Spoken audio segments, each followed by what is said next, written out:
Ya, estamos ya comenzando este espacio de la entrevista de la semana aquí en Naturaleza del Día. Este espacio, ¿verdad?, que tenemos de conversación en donde además también queremos enfocarnos en lo que es la educación medioambiental y educación también en términos generales. Así que hoy vamos a hablar de algo muy interesante que tiene que ver con nuestras raíces y la verdad que qué tanto sabemos de nuestras raíces es la gran pregunta que vamos a intentar resolver con nuestra amiga Catalina, ¿cierto?, Barrales. Bueno, además también considerando y también contextualizando que el día de ayer, 1 de agosto, ¿cierto?, se conmemora lo que es el día, ¿cierto?, de la Pachamama, lo que es de nuestra tierra, y además también todo lo que significa, ¿cierto?, el reconocimiento a esta cultura ancestral que existe en muchas partes de nuestro país. Estimado Víctor, bienvenido también a este espacio, Víctor, nuestro amigo Víctor Atena, ¿cierto?, que es parte del equipo. ¿Cómo estamos, Víctor? Hola, hola. Bueno, contento nuevamente por estar acá en este programa. También contento por la invitación de Catalina, que está con nosotros. Catalina es antropóloga de la Universidad de Chile, ¿ya? Y ha hecho bastante investigación en la región, en el norte, entonces ha trabajado con equipos bien destacados en términos de investigación, tanto arqueológica como también social, con la gente. Así que ella sabe bastante con relación a este tema que vamos a abordar hoy día. Así que bienvenida, estimada Catalina, gusto de tenerla en nuestro espacio. La verdad que es un privilegio poder compartir con usted, porque sabemos que tiene harto conocimiento por compartir con nosotros, así que bienvenida. ¿Qué le parece la creación de un espacio dedicado exclusivamente a la naturaleza, como Naturaleza del Día? Bienvenida. Bien.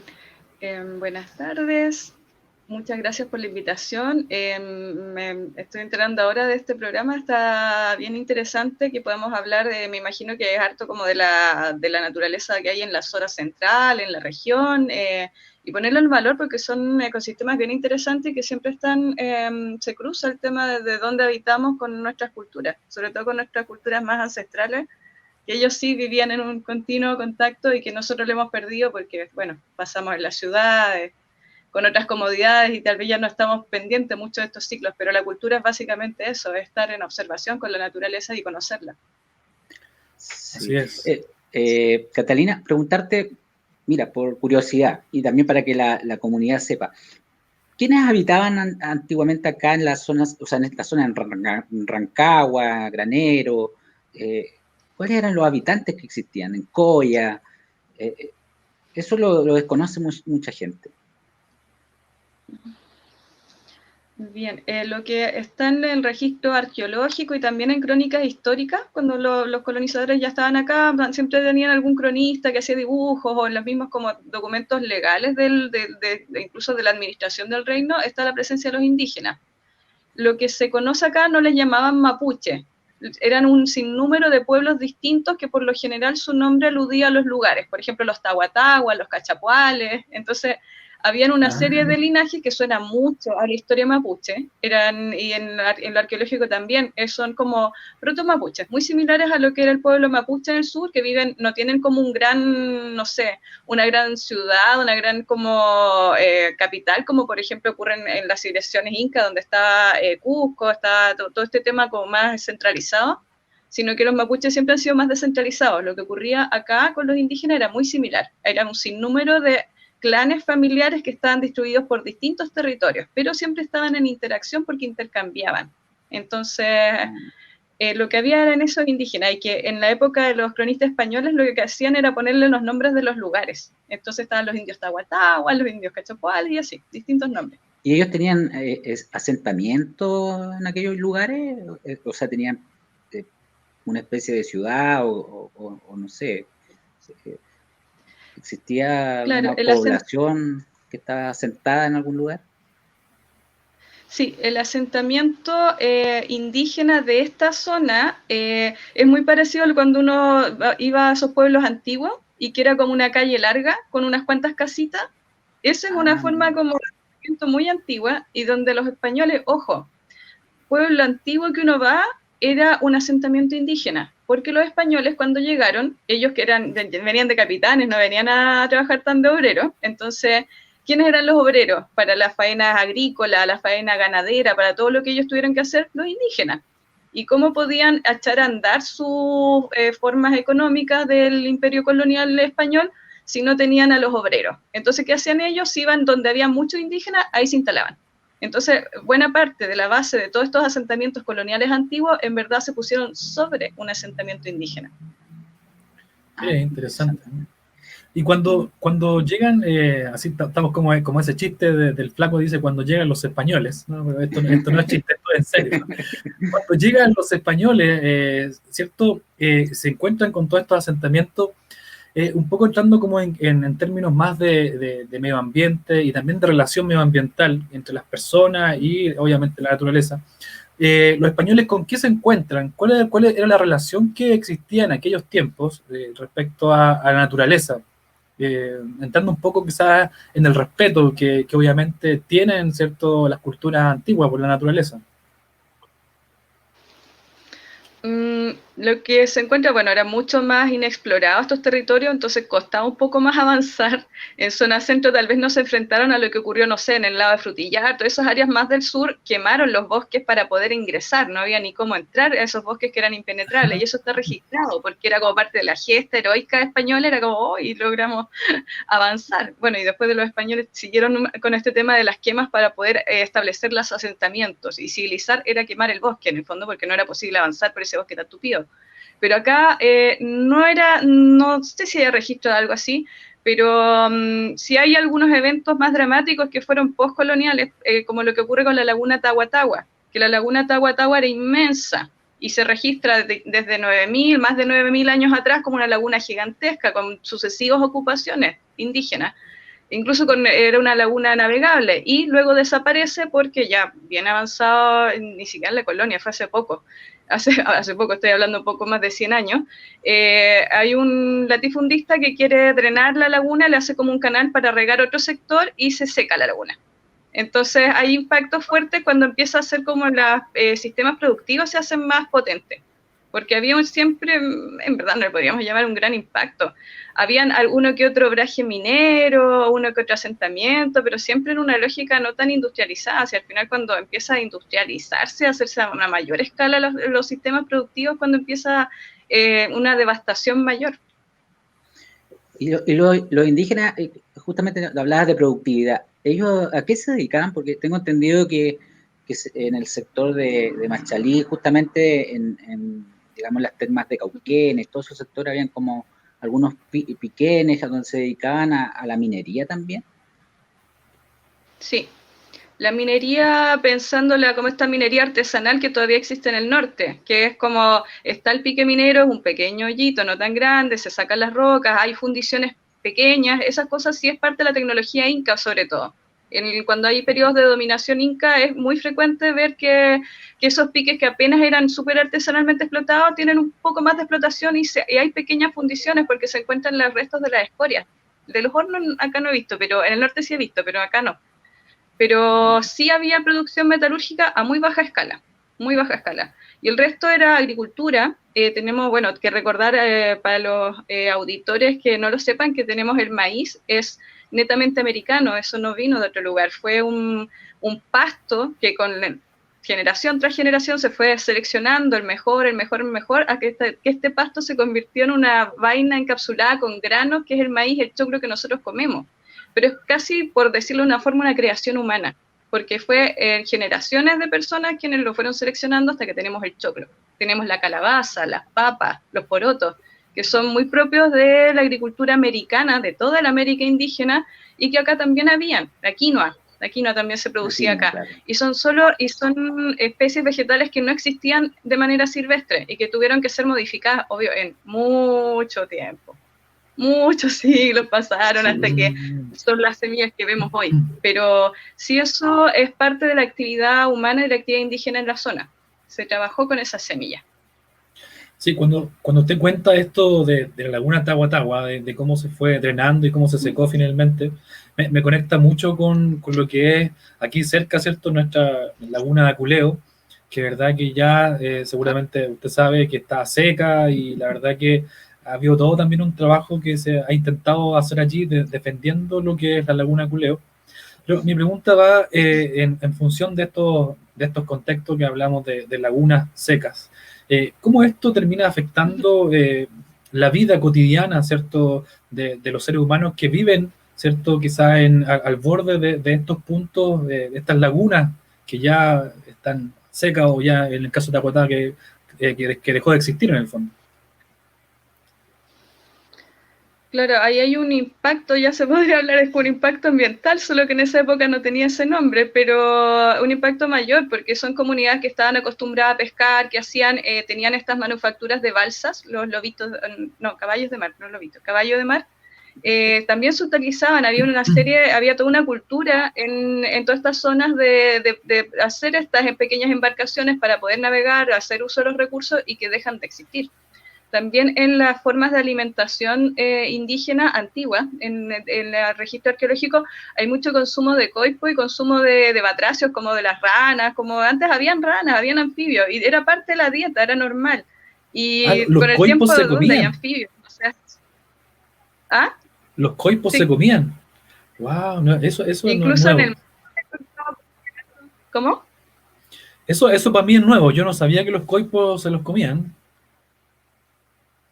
Alimentos. En el fondo las personas, los grupos humanos se iban adaptando a los recursos existentes y las orillas del lago, las riberas, las desembocaduras sobre todo de los ríos en el mar eran espacios súper prósperos, porque eran como diferentes nichos ecológicos con muchos recursos y que eran más estables, que por ejemplo lo que es la vida en la cordillera, que es brutal. En la cordillera tienes un rango de tiempo así, donde puedes entrar y hay mucha riqueza y después te tienes que ir porque la nieve no da para la vida. Entonces, las distintas comunidades conglomerados indígenas que habían acá tenían especialidades un poco por tipos de territorio. Y lo que ofrecía la laguna Tahuatahua desde hace más de 9.000 años atrás, más de 9.000 de hecho, era un espacio más estable, porque podía en otros lados haber escasez, faltar el agua, no sé, se acababa el riachuelo, hacía más calor, habían diferencias en los ambientes, pero ese se mantenía más estable y por mucho tiempo fue como un nicho también para el desarrollo cultural, porque ahí es donde llegaba la gente. Mire, yo me quedé con eso de los coipos, la verdad que eso me llamó la atención. No sé si sabrá, pero ¿cómo los cocinaban? ¿Qué lo hacían asado al palo? Que es como típico de Chile que lo... Tendría que consultarlo bien, porque alguna vez en el Maule me topé eran ya adultos mayores en verdad, que me contaban que sus abuelos comían coipo. Y yo me quedé así como, guau, para mí esto es del registro arqueológico, pero ellos me hablaban de sus abuelos que comían coipo. Y claro, ese era parte de los recursos que ofrecía la zona, ¿por qué no lo iban a comer? Era parte de la dieta. Obviamente en Tahuatahua también tenía otro tema de que se podía comer guanaco, había guanaco, después ya se fueron extinguiendo, y mucho tiempo atrás estaban los bonfoterios, entonces también había más recursos todavía disponibles. Perfecto. Y con respecto a cómo era en términos vegetativos los valles de esta zona, digamos, tanto Tahuatahua, que bien era un asentamiento, pero Rancagua, no sé, hay información con respecto a cómo era ambientalmente Rancagua en términos naturales. Porque Rancagua creo que significa carrizales, que tiene que ver con totorales, todas esas cosas. Pero existe, digamos, ¿qué era finalmente Rancagua? Porque en esa época. Mira, no tengo en mente algún estudio donde hace una descripción extensa de cómo eran los paisajes de estas zonas, del sector de Rancagua, pero sí se habla que había un desarrollo del bosque esclerófilo, son bosques que están desde, 9.000, están desde el periodo Holoceno, nosotros estamos en el Holoceno, ¿verdad? ¿Ya? Lo que había... Sí, pues, entonces el Holoceno es como del 9.000 para adelante, para los tiempos que vivimos, estamos ya en el Holoceno. Desde antes ya estamos en un periodo donde había otra vegetación y era un poco más frío, pero el paisaje tendría que haber sido similar a este, pero no tan degradado, obviamente, como un paisaje de bosque esclerófilo. Porque ese es el paisaje de nuestro Holoceno, que es el que a nosotros nos tocó vivir. Perfecto. Nosotros, bueno, yo vivo acá en Coltauco, veo hartos Coipo, de hecho vivo al lado de un humedal. De hecho, comen coipo. No como coipo. Me gusta verlo. Salgo acá, camino un par de pasos y los veo a 300 metros. Tengo el estero Purén, por lo tanto pasan siempre por ahí. Familias de coipo, en fin. Y también todavía hay gente que pesca. De hecho, ese estero la gente navegaba antes. Pero yo te quería comentar con respecto al cordón La Cantillana, porque en términos de vegetación, sobre todo en los robles, que eran como los árboles más grandes que habían, acá tenemos un sector que se llama el Cerro Poqui, que es un santuario y que todavía hay mucho bosque ahí. Entonces, ellos usaban, ¿qué tipo de madera usaban para la calefacción? O usaban solamente bosque esclófico, peumo, todo lo que se veía ahí, más del sector de la cordillera o el sector de la cordillera de la costa. Esa es la pregunta específica. Bueno, cuando pensamos en los pueblos indígenas hay que pensar que ellos no tenían movilización, entonces todo se hace a nivel local, todo es local. Entonces si a mí me sale muy complicado ir a buscar el roble por allá a la punta del cerro, no voy a ir, voy a basarme en los recursos locales y que además antes había más de lo que tenemos ahora. En el fondo estamos nosotros enfrentando un ecosistema súper degradado. Pero en su tiempo si era posible hacer con matorrales o con lo que tengas localmente, poder hacer, satisfacer todas tus necesidades en el fondo. Por eso también eran tan distribuidos en el territorio y no había una gran capital o un gran centro donde estuvieran los indígenas como una ciudad indígena, sino que eran pequeños asentamientos, casi como los clanes familiares, en verdad muy parecido a la forma en que se asientan los mapuches. Entonces tenemos un clan familiar acá, el otro más lejos, y ahí se van distribuyendo. Entonces hay una forma en como que no impacta tanto porque no están de forma tan intensiva en algunos lugares. Más hacia los valles pueden haber asentamientos más permanentes y uno lo ve en las zonas como rurales, en los valles, excavan la tierra y aparecen muchas de estas piedras horadadas, no sé si han visto, manos de moler. Sí.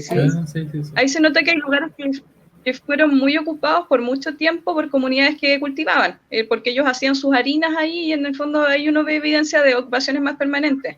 Pero así, como que hayan ido a otros lugares a buscar recursos más lejos no hace mucho sentido. De hecho, en periodos anteriores a la agricultura, cuando eran más cazadores y recolectores, lo que los hacía viajar más era el tema de las piedras. Tenían que buscar buenas vetas de piedras firmes, de cuarzo, obsidiana, para hacer sus instrumentos, porque en el fondo si no tenían buenas puntas de piedra, la cacería no da resultado.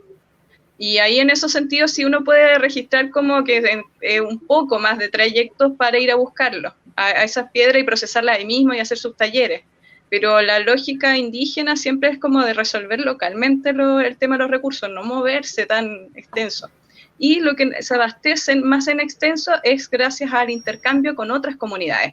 Y eso como que activa la vida cultural de los pueblos también. Está muy similar a lo que en el mundo mapuche se conoce como el trafquintu, que la gente de la costa, por ejemplo, hace las cuelgas de chorito y se va a la Pehuenia, a la parte más alta, a Lonquimay, con los choritos y los intercambian por pehuenes, y así. Lo que no era suplible a nivel local, tú lo podías suplir a través del intercambio con otra gente. Para eso servía la diversidad, de hecho. Qué genial.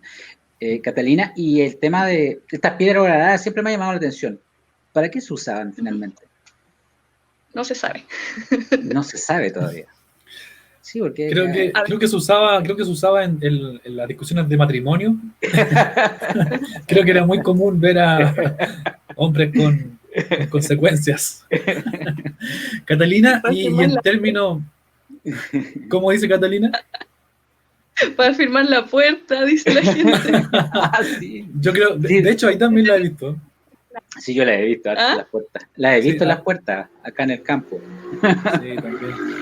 En términos como de conciencia ambiental, en aquellos tiempos, hablamos, ¿cierto?, cuando ya fueron, ¿cierto?, comenzando a gobernarse, o a colonizarse, perdón, estos pueblos indígenas o asentamientos, ¿qué conciencia ambiental existía en aquellos tiempos por parte de las personas que habitaban estos lugares? ¿Como conciencia ambiental de parte de los indígenas? Claro, sí.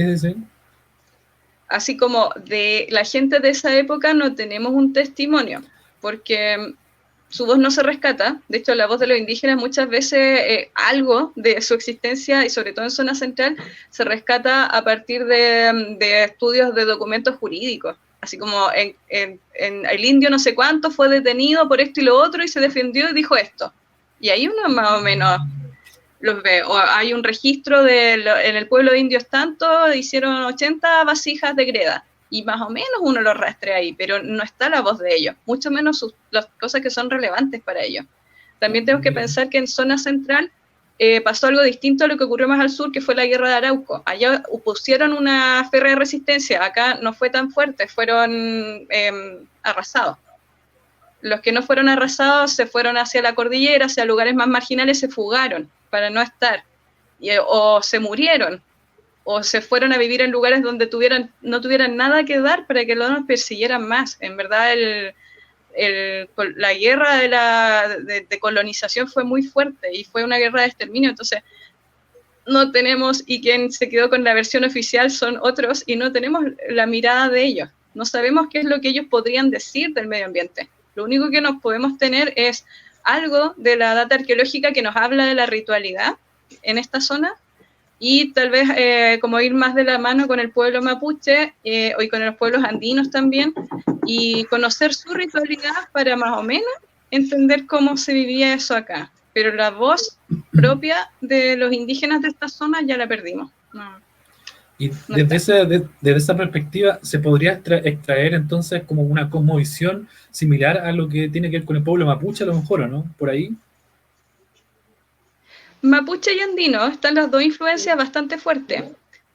Se dice que está el pueblo, bueno, hay mucho como carácter mapuche en la toponimia y también en la forma de asentamiento, que es este asentamiento disperso y todo el tema, pero también hay muchos sitios incas en esta zona, y hay sitios de oficinas administrativas incas, están los pucará, entonces hay varios elementos que nos hablan de la presencia de este imperio, que eran dos culturas que hablan de la naturaleza con fondos iguales, pero con formas distintas, y también eran formas políticas diferentes, porque mientras el mapuche es más descentralizado, el inca es un imperio, entonces siempre tiene como el emperador, le rinde tributo, cada pueblo le rinde tributo, entonces es un poco distinto a los modos.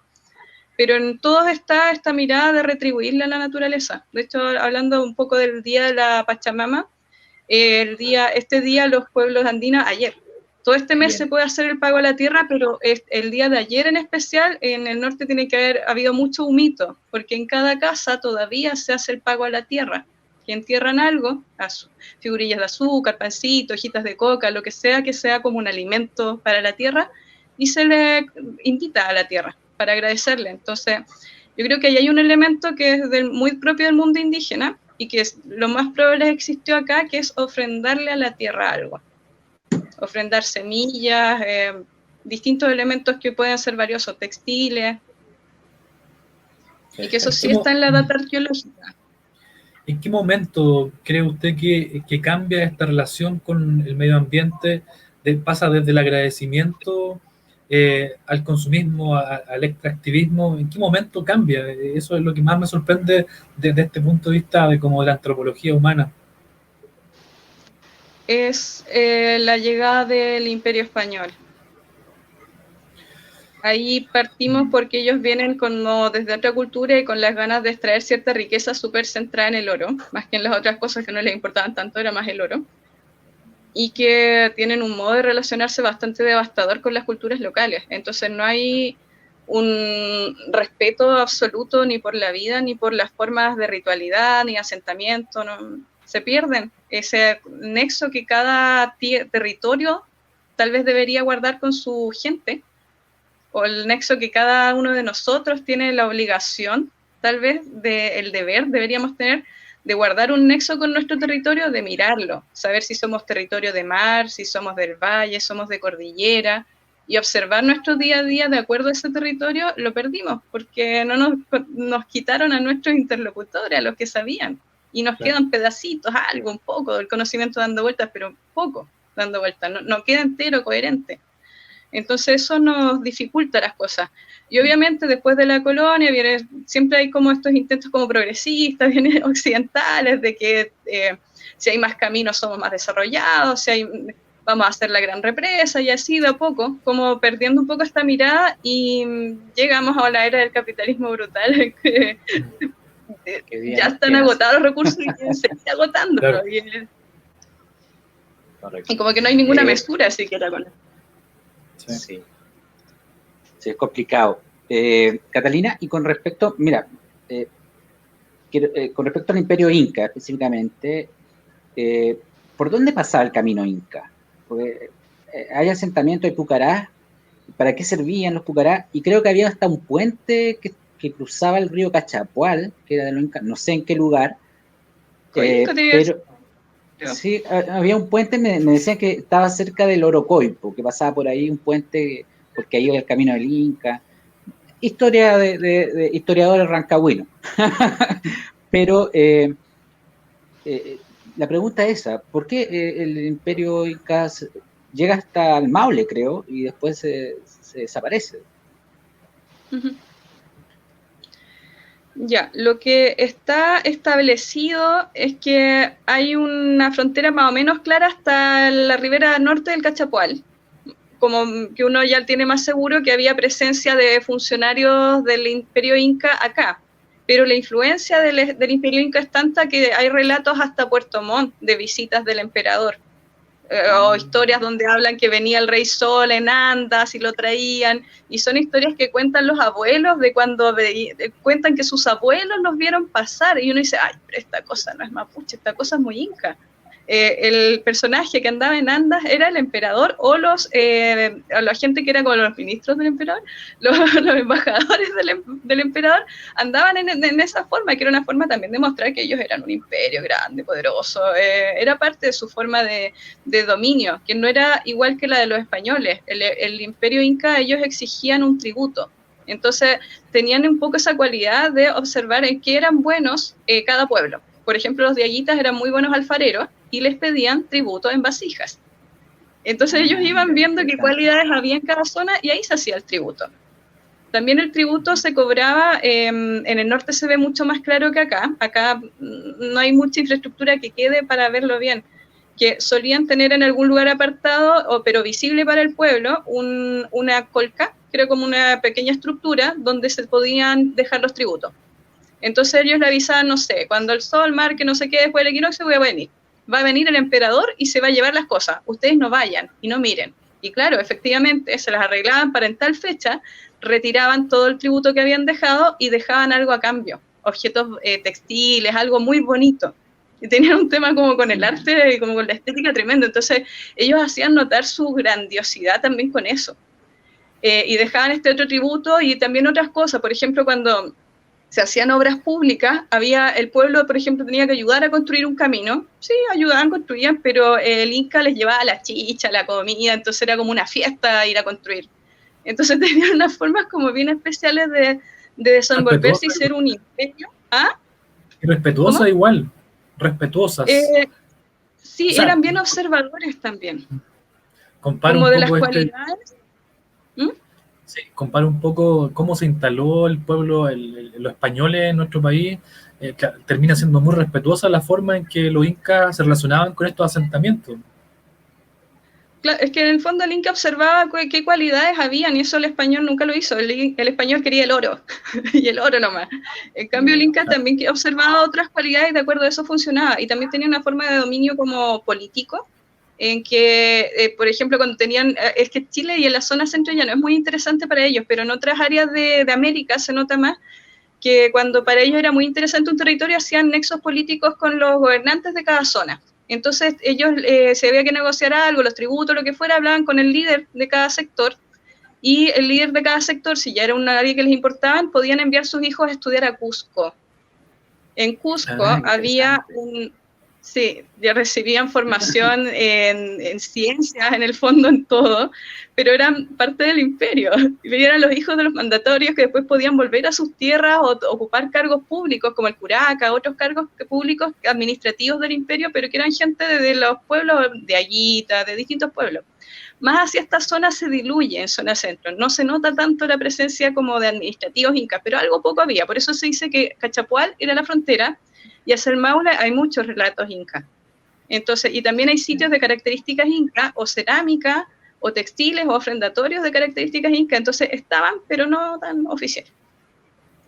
Perfecto. Sí, se me hace una pregunta. ¿Qué nos pedirían a nosotros, Víctor, si pasaran los incas por aquí? ¿Qué nos pedirían? Háganos un programa, háganos un programa. No, yo me iría a estudiar con ellos, ¿eh? Sí. Eso les pediría a los incas.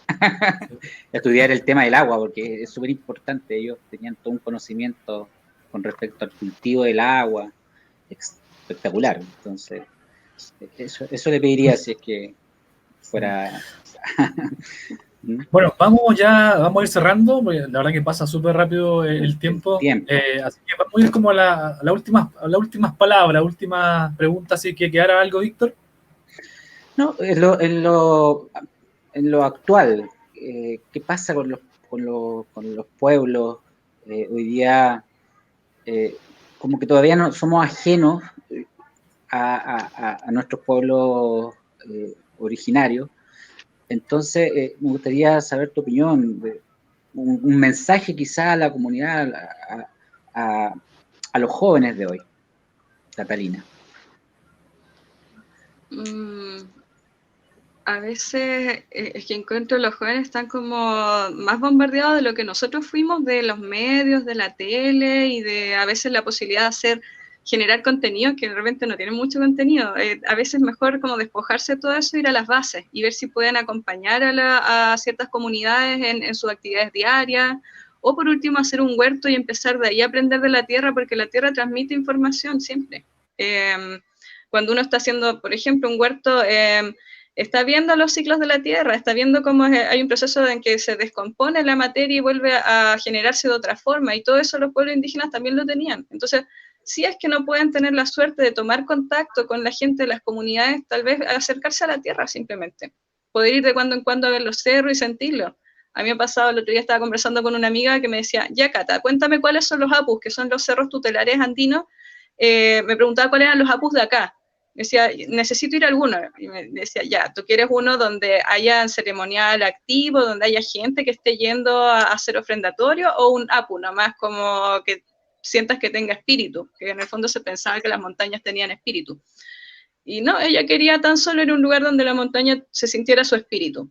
Y esas cosas sí están, pero hay que despertar la intuición, despertar el andar, el transitar. El Poqui, por ejemplo, un tremendo apu.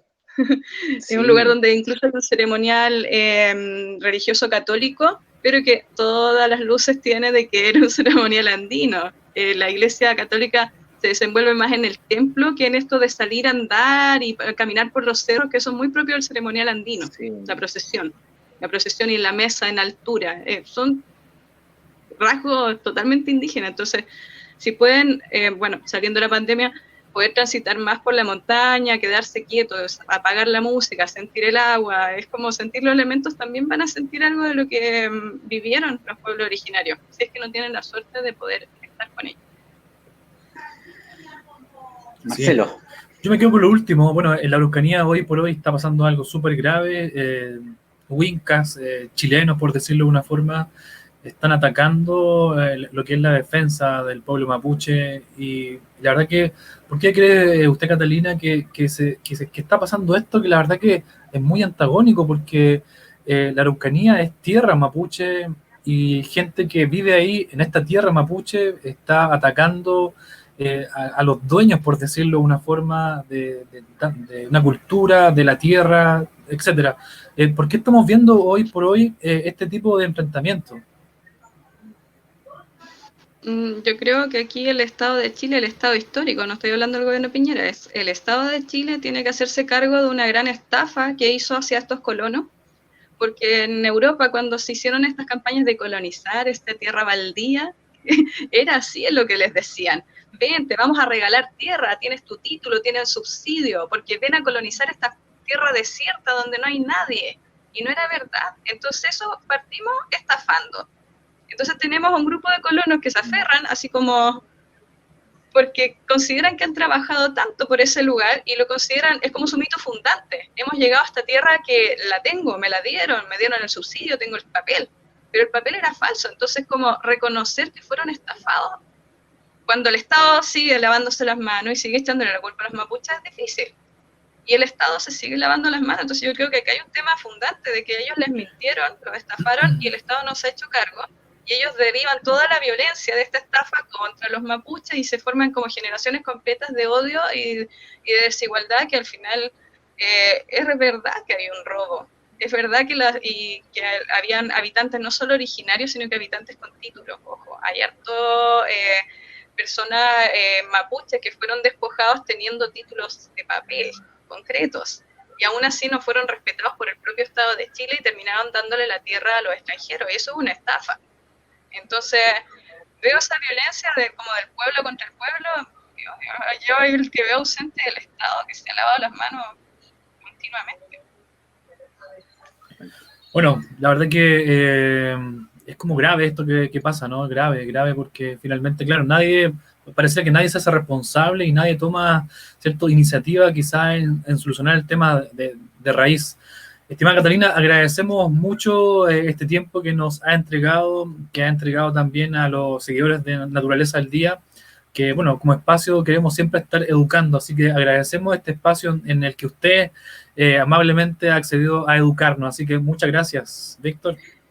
Sí, Catalina, muchas gracias por aceptar la invitación. No es la única invitación, vamos a seguir conversando en algún momento, pero lo importante es la claridad, digamos, como tú expresas, digamos, el conocimiento y para la comunidad. Y además la forma también, porque yo me imaginaba cuando las clases de historia, por ejemplo, en el colegio, y eran súper fome, ¿ah? O sea, esa historia que nos enseñan, ¿ya? En cambio, quizás nos hubiesen enseñado de esta manera, digamos, el conocimiento, yo creo que seríamos otra cosa como personas. Así que agradecer, Catalina, y nos vemos en un próximo capítulo. Así que comenten, pongan los deditos, ¿ah?